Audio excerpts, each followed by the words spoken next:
आज जो हम टॉपिक डिस्कस करने जा रहे हैं वो 12th class BST chapter number 6 का टॉपिक है और टॉपिक का नाम है मेन एलिमेंट्स ऑफ स्टाफिंग, यानी कि स्टाफिंग के मेन एलिमेंट क्या क्या होते हैं।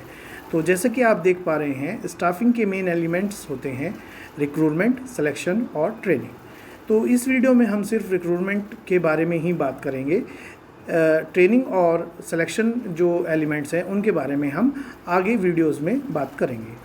तो सबसे पहले मैं आपको बताता हूँ कि रिक्रूटमेंट का क्या मतलब होता है। रिक्रूटमेंट का मतलब होता है एक ऑर्गेनाइजेशन को ज़्यादा से ज़्यादा स्किल्ड, एस्टैब्लिश्ड और कॉम्पिटेंट एम्प्लॉयज़ को अट्रैक्ट करना for the jobs which are vacant in N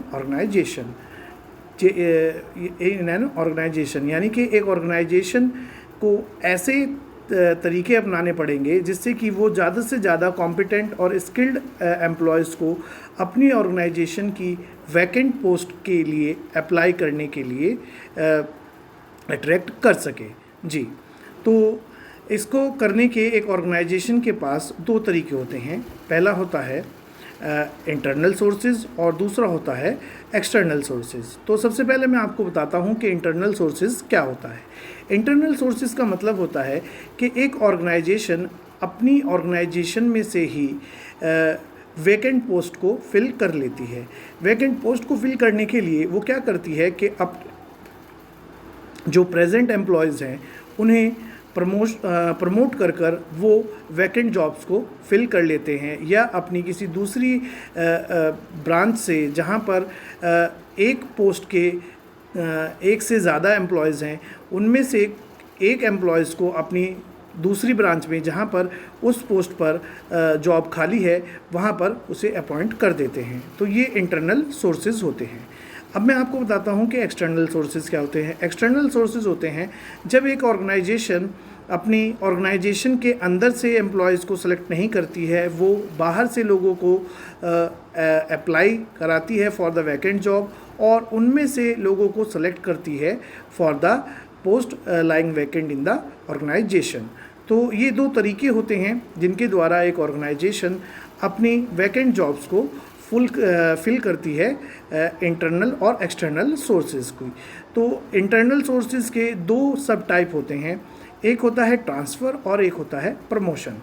G, तो सबसे पहले मैं आपको बताता हूँ ट्रांसफ़र क्या होता है। ट्रांसफ़र का मतलब होता है एक जॉब पोजीशन से दूसरी जॉब पोजीशन पे एक एम्प्लॉयज़ को ट्रांसफ़र करना, या एक ब्रांच से दूसरी ब्रांच पर एक एम्प्लॉय को ट्रांसफ़र करना जिससे कि उस वैकेंट जॉब को फिल किया जा सके और वहाँ पर जो काम पेंडिंग है उसे कंप्लीट किया जा सके। तो ये ट्रांसफ़र का जो तरीका है ये एक ऑर्गेनाइजेशन तब अडॉप्ट करती है जब एक ऑर्गेनाइजेशन की दूसरी ब्रांच में या किसी दूसरे डिपार्टमेंट में उस पोस्ट पर एक से ज़्यादा एम्प्लॉयज़ काम करते हैं, तो वो उनमें से किसी एक एम्प्लॉयज़ को जो पोस्ट वैकेंट होती है उस पर ट्रांसफ़र कर देते हैं और एक ऑर्गेनाइजेशन जो है अपने एम्प्लॉयज़ का बैलेंस इस तरह से कर लेती है जिससे कि वहाँ पर भी एम्प्लॉयज़ की कमी नहीं होती है, पहली ब्रांच में भी और दूसरी ब्रांच में भी जहाँ पर वैकेंट जॉब थी वहाँ पर पोस्ट फिल हो जाती है। जी, नेक्स्ट होता है प्रमोशन। प्रमोशन का मतलब होता है किसी सबऑर्डिनेट को हायर पोस्ट पर प्रमोट करना और उसकी जो वैकेंसी थी उसे फिल करना। ऐसा इसलिए करती है, इसके करने के दो फ़ायदे होते हैं। एक तो एक ऑर्गेनाइजेशन की जो वैकेंट पोस्ट होती है वो फिल हो जाती है और दूसरा एक सबऑर्डिनेट जो है वो मोटिवेट होकर अपने से सीनियर पोस्ट के लिए काम करने के लिए ज़्यादा मोटिवेटेड फील करता है और ज़्यादा एफिशिएंसी के साथ वर्क करता है। तो ये दोनों जो हैं ये इंटरनल सोर्सेज के दो सब टाइप थे जो मैंने आपके सामने डिस्कस कर दिए हैं। अब इसके बाद हम लोग बात करेंगे एक्सटर्नल सोर्सेज की। तो एक्सटर्नल सोर्सेज के बारे में मैं आपको पहले ही बता चुका हूँ और एक्सटर्नल सोर्स के बारे में मैं आपको एक ख़ास बात बता देता हूँ। एक्सटर्नल सोर्सेज का जो यूज़ है वो एक न्यू इस्टेब्लिश्ड ऑर्गेनाइजेशन नहीं कर सकती है, उसे यूज़ जो करती है वो एक पुरानी ऑर्गेनाइजेशन ही कर सकती है, क्योंकि न्यू ऑर्गेनाइजेशन में एक्सटर्नल सोर्सेज का यूज़ इसलिए किया जाता है क्योंकि उसे बहुत सारे एम्प्लॉयज़ की ज़रूरत होती है। तो इसीलिए बहुत सारे एम्प्लॉयज़ को इंटरनल सोर्सेज से फिल नहीं किया जा सकता है। जी, तो जैसा कि आप देख पा रहे हैं, ये एक्सटर्नल सोर्सेज के कुछ मेथड है, कुछ फेमस मेथड हैं जिन्हें यूज़ किया जाता है for filling the vacant jobs in an organisation. जी, तो बात करते हैं अब सबसे पहले डायरेक्ट रिक्रूटमेंट। तो डायरेक्ट रिक्रूटमेंट में क्या होता है कि एक ऑर्गेनाइजेशन अपने ऑर्गेनाइजेशन के गेट पर या अपने किसी भी लोकल न्यूज़पेपर की हेल्प से एडवर्टीज़मेंट निकाल देती है और उसके बेसिस पर जो भी लोग अप्लाई करते हैं उन्हीं में से एक कॉम्पिटेंट एम्प्लॉय को वो सेलेक्ट कर लेते हैं और अपने यहाँ पर जो वैकेंट जॉब होती है, वैकेंट पोस्ट होती है, उस पर एक एम्प्लॉय को रिक्रूट कर लिया जाता है। जी, नेक्स्ट होता है कैजुअल कॉलर्स। अब जैसे कि मैंने आपको बताया कि एक ऑर्गेनाइजेशन ने डायरेक्ट रिक्रूटमेंट में एडवर्टीजमेंट दिया और एडवर्टीजमेंट देने के बाद एक एम्प्लॉय को रिक्रूट कर लिया फॉर द वैकेंट जॉब। अब ये कैजुअल कॉलर जो होता है ये इसी का पार्ट होता है, क्योंकि उस जॉब के लिए ऑब्वियस सी बात है कि सिर्फ एक एम्प्लॉयज़ ने एक इंडिविजुअल ने अप्लाई नहीं किया होगा और भी बहुत सारे लोगों ने अप्लाई किया होगा। तो इस सेकंड वाले जो ये मेथड है, इसमें क्या करते हैं कि जो बाकी बचे हुए एम्प्लॉयज़ के रेज्यूमे होते हैं या बायोडाटा होते हैं, उन्हें वो ऑर्गेनाइजेशन फ्यूचर के लिए अपने पास संभाल के अपने रिकॉर्ड फाइल में रख लेती है और जब भी उन्हें उस नेचर की जॉब के लोगों की रिक्वायरमेंट होती है तो वो उन सेव किए गई बायोडाटाज में से एम्प्लॉयज़ को कॉल करते हैं और कॉल करने के बाद उन्हें रिक्रूट कर लेते हैं। तो इसे बोलते हैं कैजुअल कॉलर्स। जी, नेक्स्ट है एडवर्टीज़मेंट।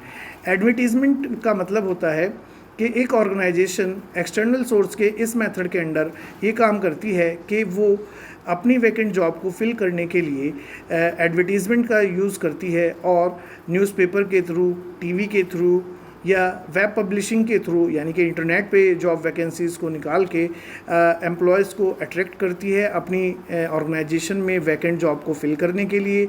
और जितने भी लोगों की उन्हें रिक्वायरमेंट होती है वो उतने लोगों को रिक्रूट करते हैं और बाकी को अपने रिकॉर्ड के लिए, फ्यूचर के लिए रख लेते हैं। तो नेक्स्ट है एम्प्लॉयमेंट एक्सचेंज। जी, एम्प्लॉयमेंट एक्सचेंज ये एक गवर्नमेंट एम्प्लॉयमेंट प्रोवाइड कराने वाला डिपार्टमेंट होता है। ये एक ऑर्गेनाइजेशन और जो लोग जिन्हें जॉब्स की रिक्वायरमेंट है उनके बीच में एक मीडिएटर का रोल प्ले करता है। इसमें जो लोग होते हैं वो अपना क्वालिफ़िकेशन पूरा करने के बाद अपना रजिस्ट्रेशन कराते हैं और जब भी कभी उनके एजुकेशन से रिलेटेड, उनकी क्वालिफ़िकेशन से रिलेटेड कोई जॉब एक्सचेंज के पास आती है, वो उन पर्सनल्स को कांटेक्ट करते हैं और ऑर्गेनाइजेशन से भी कांटेक्ट करते हैं और उन्हें रिक्रूट करने के लिए वो लोग फॉरवर्ड कर देते हैं। जी, तो ये गवर्नमेंट एक्सचेंज, एम्प्लॉयमेंट एक्सचेंज की बात हो रही थी। इसी तरह से एक यहाँ पर हमारा पांचवा जो मेथड होता है एक्सटर्नल सोर्सेज को यूज़ करने का, वो होता है प्लेसमेंट एजेंसीज़ और मैनेजमेंट कंसल्टेंट।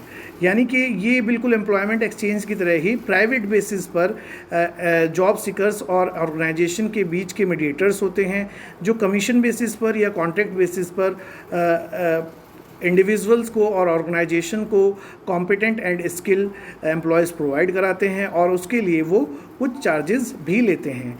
जैसा कि आप ने नाम सुना होगा, naukri.com एक इसी तरह की प्राइवेट प्लेसमेंट एजेंसी है जो ऑनलाइन लोगों से ये कांटेक्ट करती है, उनके बायोडाटाज और इन्फॉर्मेशन कलेक्ट करती है और उनके क्वालिफ़िकेशन और एक्सपीरियंस के हिसाब से ऑर्गेनाइजेशंस में उनके रिक्रूटमेंट का प्रोसेस जो है वो कराती है। जी, कैंपस रिक्रूटमेंट। कैंपस रिक्रूटमेंट का मतलब होता है कि बहुत से जो बड़े मैनेजमेंट कॉलेजेस होते हैं, ये जो प्रोफेशनल कोर्सेज कराते हैं, वो क्या करते हैं कि किसी भी प्रोफेशनल कोर्स के लास्ट ईयर में वो अपने जो स्टूडेंट्स होते हैं उनका स्कूल में ही रिक्रूटमेंट प्रोसेस कराती है with the help of the organisation. जिन्हें फ्रेश और टैलेंटेड एम्प्लॉयज़ की रिक्वायरमेंट होती है वो उस कॉलेज में आते हैं और जो स्टूडेंट्स होते हैं उनके क्वालिफ़िकेशन और उनके ग्रेडिंग के हिसाब से उनका जो है रिक्रूटमेंट करते हैं और उन्हें अपने यहाँ पर जॉब प्रोवाइड कराने का काम करते हैं after completing the their qualification. तो इस तरह से मैंने आपके सामने रिक्रूटमेंट के बारे में बताया, उसके सोर्सेज के बारे में बताया कि रिक्रूटमेंट क्या होता है, कितने टाइप का होता है और कौन कौन से सोर्सेज यूज़ किए जाते हैं इंटरनल और एक्सटर्नल सोर्सेज को यूज़ करने के लिए।